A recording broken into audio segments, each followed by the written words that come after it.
आज के इस वीडियो में हम पढ़ेंगे बोली की विशेषताएं। तो बिना देरी के हम देख लेते हैं। हेडिंग पे आपको इस तरह लिखना साथियों कि बोली की विशेषताएं निम्नलिखित है या निम्न है। क्लियर है? बोली की जो विशेषताएं वो निम्न है या निम्नलिखित है, इसको जरूर लिखना आपको। पहले देखेंगे हम, बिना देरी के मैंने पहले से लिख लिया है क्योंकि आपको यहाँ पर अच्छे से समझा सको और आपको यहीं पर चुटकियों में आपको 2 मिनट के अंदर जो बोली की पूरी विशेषताएं वो अच्छे से याद करा सको। क्लियर है साथियों? देखेंगे बोली। तो बोली का जो क्षेत्र क्या रहता है, सीमित रहता है। मतलब बोली की परिभाषा मैंने बताई थी आपको, सीमित क्षेत्र मतलब आपके गांव में बोली गई बोली क्या कहलाती है, आपकी बोली कहलाती है। दूसरे गांव में थोड़ा सा बोली में परिवर्तन आएगा, देखा होगा, और नहीं देखा तो इस बार आप नोटिस कर लीजिएगा वीडियो देखकर कि यहाँ पर आपके गाँव में थोड़ी सी अलग बोली जाती है और दूसरे गाँव में थोड़ी सी बोली में परिवर्तन होता है। बोली की विशेषता यही है। बोली का क्षेत्र सीमित होता है, मतलब क्षेत्र सीमित क्षेत्र में बोली जाने वाली बोलियां बोली कहलाती है। तो यह बोली क्या है, बोली का क्षेत्र क्या है, सीमित है। आगे बढ़ते हैं।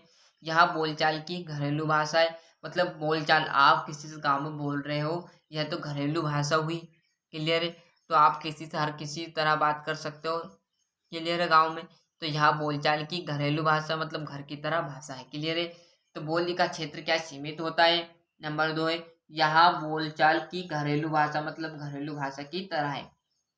तीसरा है, बोली का कोई व्याकरण नहीं होता। मतलब बोली का क्या क्या नहीं होता, कोई भी व्याकरण मतलब कोई भी तोड़ नहीं हो सकता। बिल्कुल साथियों, क्लियर। 3 मैंने बता दी कि बोली का क्षेत्र क्या है, सीमित रहता है। दूसरा है, यहाँ बोलचाल की घरेलू भाषा है। तीसरा है, बोली का क्षेत्र क्या रहता है, बोली का कोई भी व्याकरण नहीं होता है। क्लियर है? आगे चौथा देखेंगे हम। पॉइंट अच्छे से ध्यान रखना है आपको। क्लियर साथियों? कम टाइम में आपको अच्छे से पढ़ा दिया जाएगा। बोली का प्रयोग लिखित रूप से नहीं किया जाता है। बोली का उपयोग आप लिखित रूप से नहीं कर सकते, मतलब आप बोल चाल से ही आप बोली का उपयोग कर सकते। क्लियर है? बोली का प्रयोग लिखित रूप से नहीं किया जा सकता है। क्लियर है? 4 बताइए, चारों अब भी याद कर लेनी है, याद हो चुकी होगी। आगे देखते हैं 5वीं क्या है साथियों। बोली में भाषाओं का समावेश नहीं होता।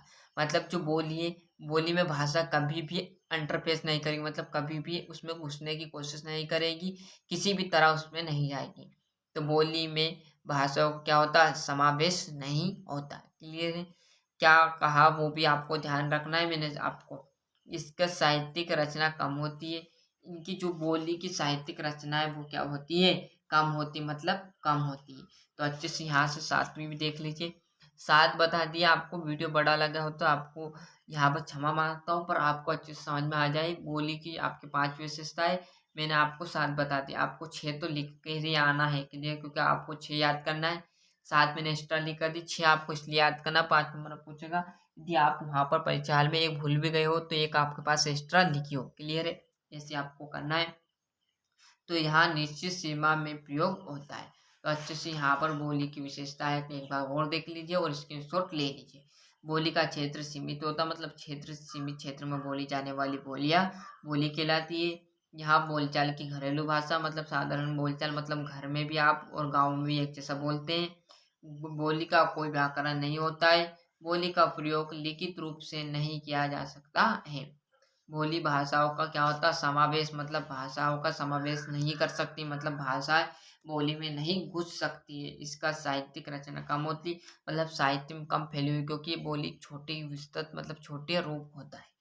तो यहाँ निश्चित सीमा में प्रयोग होती, मतलब निश्चित सीमा मतलब आपके गांव में तो बस गांव में होगी, दूसरे गांव में दूसरी बोली आ जाएगी।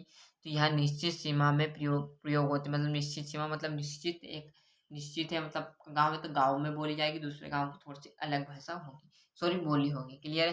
तो अच्छे से यहाँ पर बोली की जो विशेषता है उनका अच्छे से स्क्रीनशॉट ले लीजिए। मिलते साथियों इसके अगले वीडियो में। जब तक के लिए आपको अच्छे से मेहनत करनी है और अच्छे से पढ़ते रहिएगा। और आपको किसी भी सब्जेक्ट में दिक्कत हो तो कमेंट कर दीजिएगा, आपका आंसर हम दे देंगे। क्लियर साथियों? इस चैनल का उद्देश्य यह है कि आप यहाँ से कुछ ना कुछ सीख के जाए, जिससे आपको हमारे द्वारा परीक्षा में कुछ मदद मिले। जय हिंद।